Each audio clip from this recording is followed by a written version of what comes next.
سر میرا نام جنید بشر ہے. میرا سوال یہ ہے کہ میں نے بک پڑھی ہے, وہ جان پرکنس کی ہے, کنفیشنز آف اکنامک ہیڈمین, جی میں نے پڑھی. جس میں یو ایس جو ہے, امریکہ جو ہے, وہ اپنی سپرمیسی قائم کرنے کے لیے کسی بھی حد تک جا سکتا ہے. اکثر یہ سچویشن تو ہوگی, نیریٹیوز کی جنگ میں وہ اپنے آپ کو شو کریں گے دیٹ وی ہیو وان, ہم نے اپنا مقصد جو تھا وہ پورا کر لیا. آپ کو اب کمنگ فارورڈ, گوئنگ فارورڈ, آپ کو کیا نظر آتا ہے اگلے 5 سال میں یا اس طرح سے کہ انہوں نے ڈیفینیٹلی اپنی سپرمیسی کو قائم رکھنے ہیں, they have very rich resources, اس سینیریو میں وہ کولڈ وار کی طرف جائیں گے یا وہ اپنی سپرمیسی کو قائم کرنے کے لیے کیا کریں گے؟ اور سیکنڈلی انڈیا کے حوالے سے آپ کیا بات کریں گے, کیونکہ اب تک تو وہ طالبان کے خلاف تھے اور وہ سارا کچھ جو ایکٹیویٹیز وہ کر رہے تھے پاکستان کے خلاف, افغان کو یوز کرتے ہوئے افغانستان کو. اب انڈیا جو ہے وہ اب وہاں سے بھی آوازیں آنا شروع ہو گئی ہیں کہ اب آپ بھی طالبان کے ساتھ مل جائیں, ادروائز ورنہ آپ ہی چلے جائیں گے یہاں سے. تو انڈیا کا کیا رول ہوگا, وہ آگے کیسے, کیونکہ اس نے ہمارے ساتھ آرک رائیول ہے, اس نے ہمارے ساتھ تو ہر حال میں کسی نہ کسی طرح سے جنگ میں رہنا ہی ہے. تو وہ یہ دونوں دیکھیں مجھے تو امریکہ اور انڈیا دونوں سے زیادہ جس سے خطرہ ہے وہ پاکستان سے. میں بڑی کھل کر بات کرنا چاہتا ہوں. مجھے بڑی تکلیف ہے کہ ہمارا ابھی تک یہ ایمان ہی نہیں پختہ ہوا کہ افغان کی جنگ جیت چکے ہوئے ہیں. ابھی تک ہم اس چکر میں ہیں, آج بھی وہ اسی بات پہ لگے ہوئے ہیں کہ وہ اس طرح کی حکومت بنائیں, تو اس طرح کی بنائیں, اس طرح کی بنائیں, اور وہ جناب فلاں. میں آپ کو بتاؤں کہ طالبان کو سب سے پہلے سپورٹ کیا تھا سعودی عرب نے, آپ کو یاد ہوگا 96 میں. آج سے تقریباً کوئی 9 سال پہلے یہ جو طیب آغا تھا قطر آفس والا, یہ وہاں پر موجود تھا ریاض میں. تو طیب آغا کو سعودی عرب نے ایک میسج بھیجا کہ ہم سے ملاقات کرو. تو وہ مکرن بن عبدالعزیز تھا, ان کا انٹیلیجنس چیف, اس سے ملاقات ہوئی ایک ہوٹل میں. اس میں مکرم بن عبدالعزیز نے کہا کہ تم لوگ وہاں پر ہو تو وہاں پر اسامہ بن لادن ہے, تو تم اسامہ بن لادن جو ہے اس کے خلاف کارروائی کرو. تو طیب آغا نے کہا میں آپ کو 1-2 دن میں بتاتا ہوں آپ کو. تو اس نے اپنے امیر جو تھے اس وقت مولا محمد عمر زندہ تھے, تو انہوں نے کہا ہم اس وقت امریکہ سے لڑ رہے ہیں, ہم کسی اور کی فرمائش پوری نہیں کر سکتے. نہ سعودی عرب ہمارے گھر میں دانے ڈالتا ہے, وہ امریکہ سے گئے اس کو خود جا کے وہ لڑ لے, سامنے لڑنا چاہتا. یہ جب میسج دے کے وہاں پہنچے وہ, تو سعودی عرب جو تھے ان کی لڑائی ہوگی مکرم صاحب کی. اس حد تک شدید لڑائی ہوئی کہ اس کو طیب آغا کو دھکے دے کے ریاض سے باہر پھینک دیا گیا ہوٹل سے. اس نے جہاز پکڑا, اس نے قطر چلا گیا. پاکستان میں پتہ چلا, پاکستان میں احمد شجاع پاشا صاحب ہوتے تھے ISI کے چیف, انہوں نے جا کے اس کو کہا تم نے کیا کیا ہے غصے میں آ کے.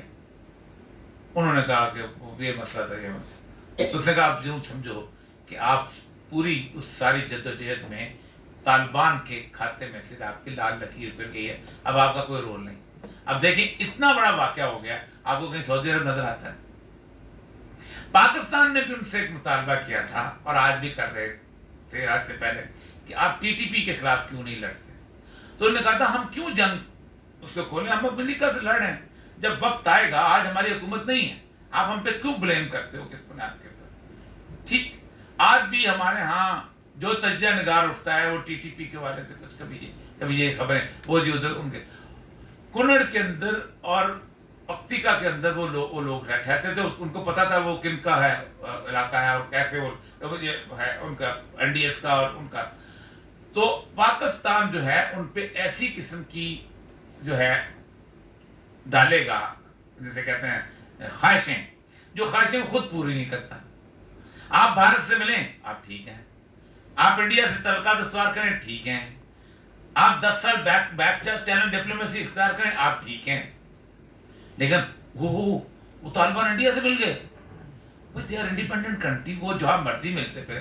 سعودی عرب انڈیا سے ملتا ہے تمہیں کوئی اعتراض نہیں, تم جا کے اس سے بھیک بھی مانگتے ہو. UAE انڈیا سے ملتا ہے تمہیں کوئی اعتراض نہیں, تم اس سے جا کے اپنے کہتے ہو ہمارے بندوں کو بھرتی بھی کر لو. قطر انڈیا سے ملتا ہے تمہیں کوئی اعتراض نہیں. ملائیشیا کا تعلقات اتنے زیادہ ہیں انڈیا کے ساتھ کہ ملائیشیا والا جو ہے وہ ایک فگرہ نہیں بول سکتا ان ہندوؤں کی بات پاپولیشن کے حساب سے, ان تمہیں کوئی اعتراض نہیں. طالبان تمہارے گھر کی لونڈی ہیں. اصل مسئلہ یہ ہے کہ پاکستان سے مجھے اور کوئی خطرہ کہیں اور سے نہیں. اس تعلقات کو خراب کرنے کے اندر ہمارا جو انٹیلیجنس ہے نا, ہمارا جو ہینڈ آف فیئر بیٹھا ہوا ہے نا, یہ جہالت کی انتہا پہ ہے.